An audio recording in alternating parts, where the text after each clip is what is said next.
Draw the news with Spy Nation.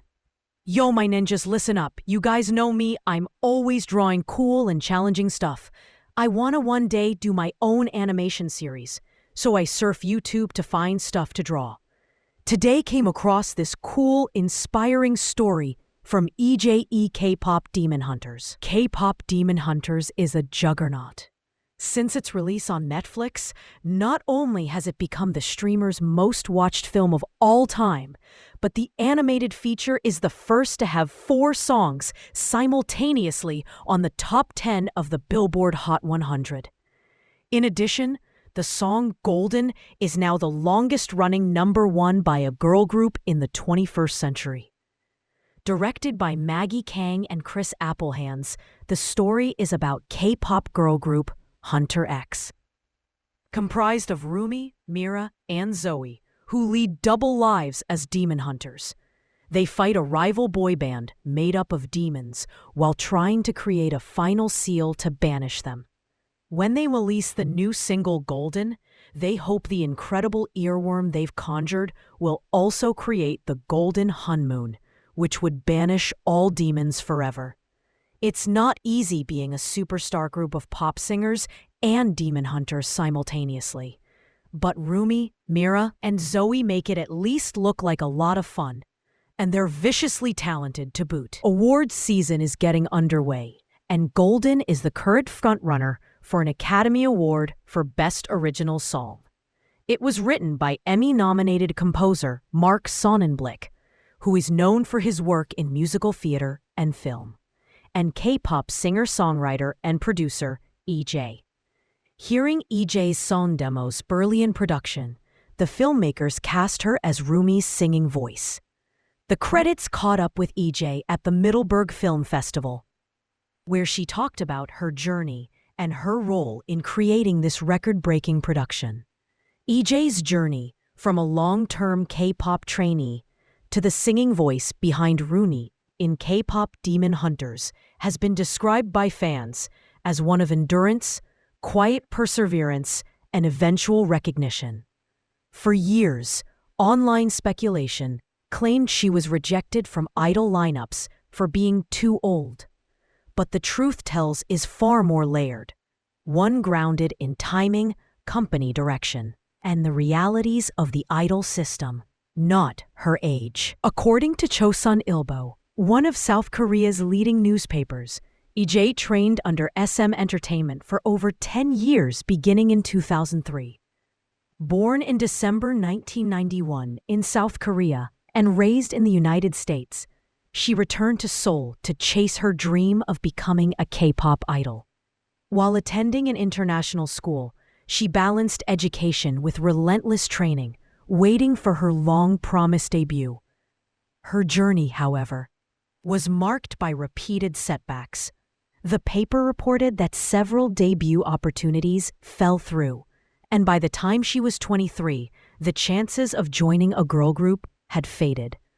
Many misinterpreted this as her being too old, yet evidence shows her situation was far more nuanced. Fan discussions on Reddit provide crucial context. EJAE's age did not prevent her from debuting. She simply wasn't chosen for the specific groups she trained for. Fans believe she likely auditioned or trained alongside members who would go on to debut in Girls' Generation, FX, and Red Velvet, some of SM's most successful girl groups. When Red Velvet debuted in 2014, EJAE was 23, the same age as Irene, the group's leader, who is actually 8 months older. Similarly, FX's Victoria debuted in 2009 at the age of 22, while EJAE was only 18 at the time. Even in Girls' Generation, the argument does not hold, as EJAE is younger than every member of the group. This timeline disproves the long-standing rumor that age was the barrier. By the time Red Velvet had launched, EJAE had already spent over a decade at SM without debuting. The next girl group under the label, aespa, would not appear until 2020, when EJAE was 29. With no immediate debut prospects, she chose to step away from idol training around 2014 to 2015. Her decision was not a rejection, but a redirection. There were also whispers of a cancelled girl group that was meant to debut around the same time as Red Velvet, allegedly with EJAE as the center. Fans speculate that EJAE might have been part of that project, which was later scrapped. Once the group was dissolved and EJAE joined Red Velvet instead, EJAE's final chance to debut likely disappeared, leaving her little choice but to pursue a different path. Reinvention as a songwriter and the voice of Rumi. After leaving idol training, EJAE shifted her focus to songwriting, contributing to tracks for SM artists and other major K-pop acts.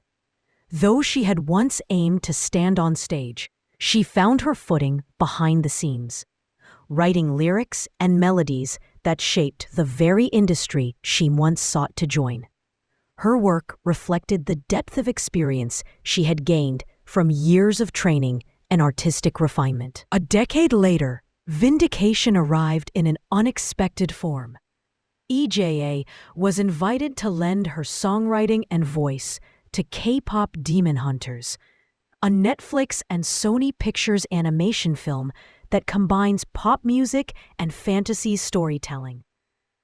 As the singing voice of Rumi, she reached a global audience not as an idol, but as an artist with full creative command of her sound. Yo, no lie. The way this girl could have gave up, but she didn't. She is one tough cookie. She became the voice of Rumi against all odds. Goddamn, she is hella gangsta for this one. Now, I ain't gonna lie, this one was hella hard to draw. You guys know me. I have a hard time drawing women. One is complicated enough, but now 3? Ay, caramba! Like I always say, if I can draw it, then I publish it. Draw the news with Spy Nation. Never give up, y'all. We keep practicing, we keep improving. Thank you to all my 3,000 subscribers and all the funny comments. Y'all make me laugh. See y'all tomorrow, my ninjas. Oh yeah, give me a like on the way out. Woohoo, I'm a like. Who's making this stuff? Spy Nation. Spy Nation.